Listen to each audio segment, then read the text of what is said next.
Wow, if you've ever thought a horseback hunting trip in the wilderness is the thing to do, this is definitely the place to do it. I don't think you can get much farther away from anywhere. Way up here in northwest British Columbia, out of Telegraph Creek, the most distant town on the road system in all of Canada, as they tell me. And then you have to fly a 185 plane deep into the wilderness, land on a little strip. The airstrip is cutting-edge access for Highland Ranch, a primitive cabin formerly accessible by 28-mile horseback ride. Veteran guide Billy Lampert keeps the home fires burning. My parents had a ranch and we moved out there when I was 4. Nearest town is 120 miles, and grew up a horseback and in the mountains and love for the wild country, and that was just the way country was there. He knows horses, he knows tack, he knows how to fix and repair things with minimal resources. He can cook, he can wrangle, he can skin out your game, you name it, this guy can do it because he's the genuine, old-fashioned, old-school cowboy.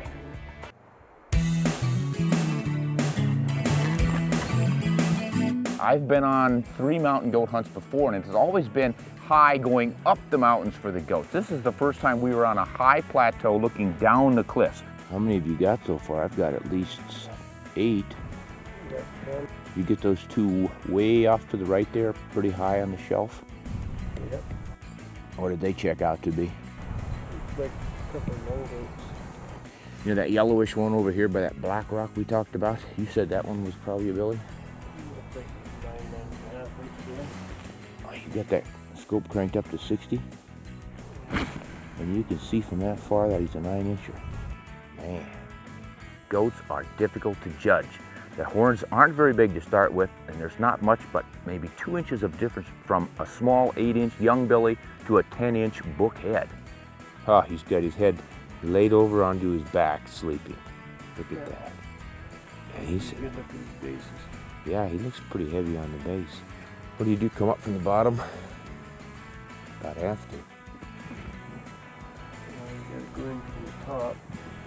Looks like it's only about a mile away. It turns out it's more like 2, maybe 3. Until you try to get there, you have to ride the horses clear up around the end of the thing. It's another 4 or 5 hour horse ride. Unbelievable, but you've got ptarmigan, spruce grouse, beautiful golden foliage on the aspen trees. It's the wilderness, man, and you're riding in it. Well, Ron and Billy found the goats, but the only problem is they're on the other side of the canyon. And what better way to enjoy the ride than on horseback? You're eating what you shoot on the way. The guide stops and shoots some ptarmigan.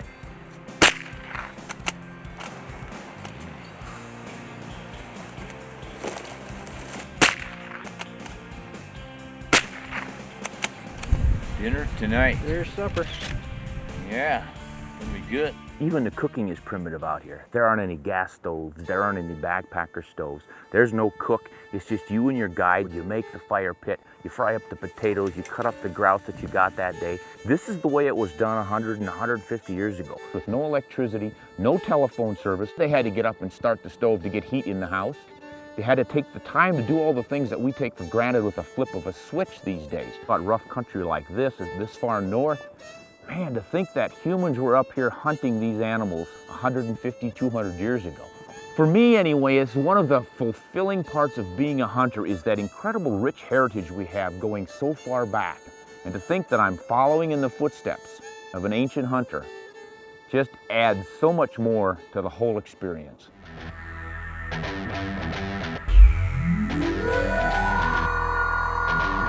Mountain goats are superb climbers. They use vertical terrain to escape predators. Large glaciers have created pockets of goats on isolated mountains in the Northwest. In addition, through wildlife management programs, these animals have been introduced to suitable habitat as far south as Utah and Colorado. When you're hunting mountain goats, be prepared to walk along vertical edges. If you're scared of heights, probably not a real good animal to be hunting. And the vertigo stuff that Bill has talked about is absolutely true. If you're not comfortable perched right on the end looking straight down for 1,000 feet, you're not probably going to do very well on a mountain goat hunt. So assess these things before you even consider coming on one of these.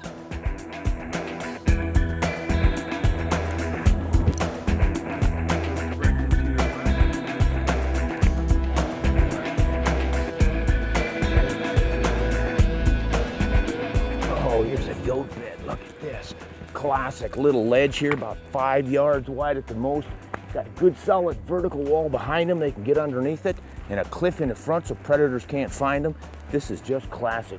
You know, one of the reasons that mountain goats don't travel in large flocks or herds is because the habitat is so minimal, and they're following one another in a single line along these ledges. And if they get trapped on a tight ledge, the goat in the lead can't turn around and butt the next one off. So they've always got to be thinking of minimal resources, minimal travel lanes. You're lucky to find 8 of them together, maybe 14. If they get many more than that, they'll break up into 2 smaller herds. It's tough living, and gravity is a constant threat. The #1 killer of mountain goats is falling.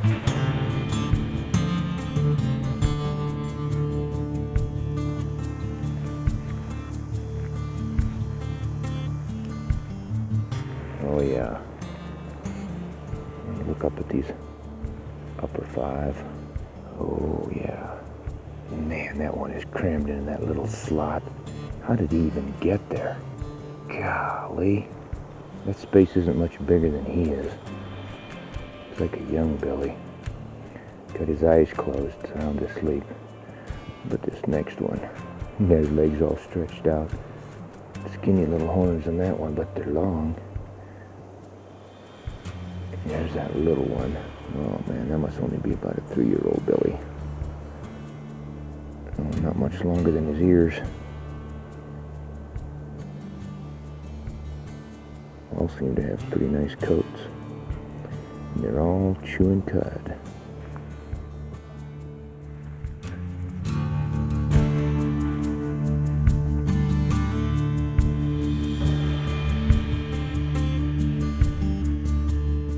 Goat barbershop here. Look at all the hair that they brushed. They move through this stuff in the springtime with their loose hair. It comes right off. Whether they do it on purpose or not, only they know. But they sure get it off. Goat hunting is not what you think of as a spectator sport.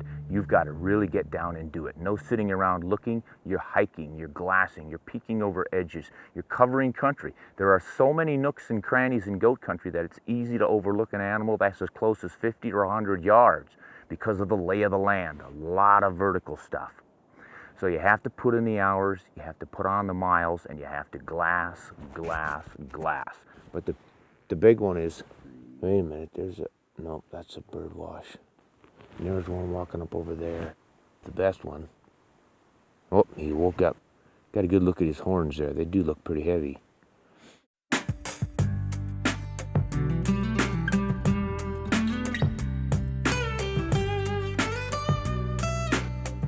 Just look at that spectacular scenery. That should be a national park somewhere, and it's just wilderness up here.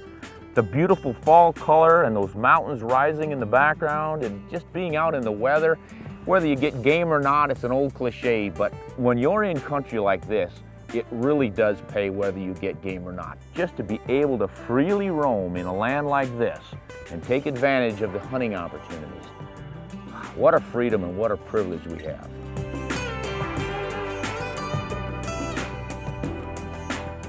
We come out from camp this morning and took a look and just moved along the bluffs till we got our goat spotted.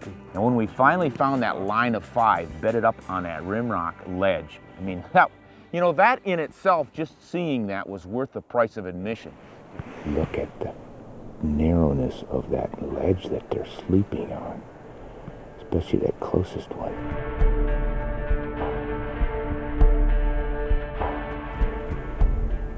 Looks like just a young one sleeping on a piece of ledge that's not much wider than its own body. Unbelievable. And they're just as calm and comfortable as could be. Oh my goodness. It is amazing.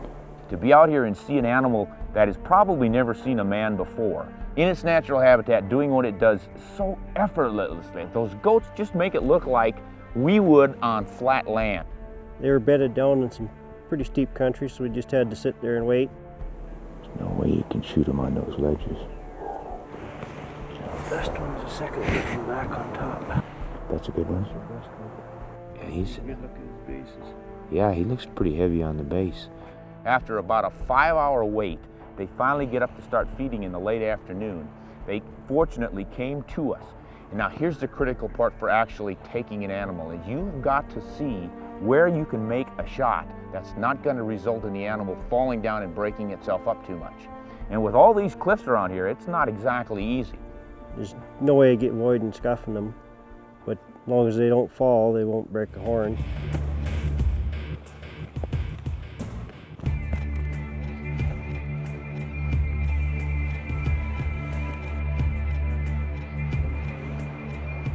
Oh, he's behind the bush now, I can't shoot. He's coming down where we actually want him. So he's 224 yards. How many? 224. I'll aim a little bit under and call my shot. Go ahead and take your shot, it's clear. All right.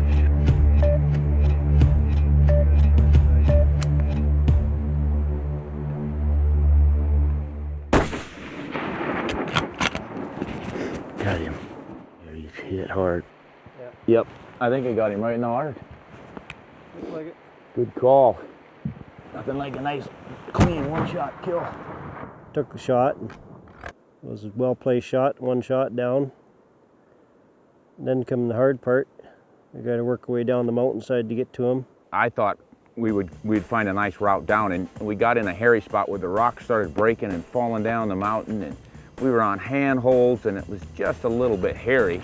We only had about 2.5, 3 hours of daylight, and take me all of that at the time to get down there, get him in the backpack and get back up. So I got down about 3/4 of the way because it was a pretty stiff climb back out of there.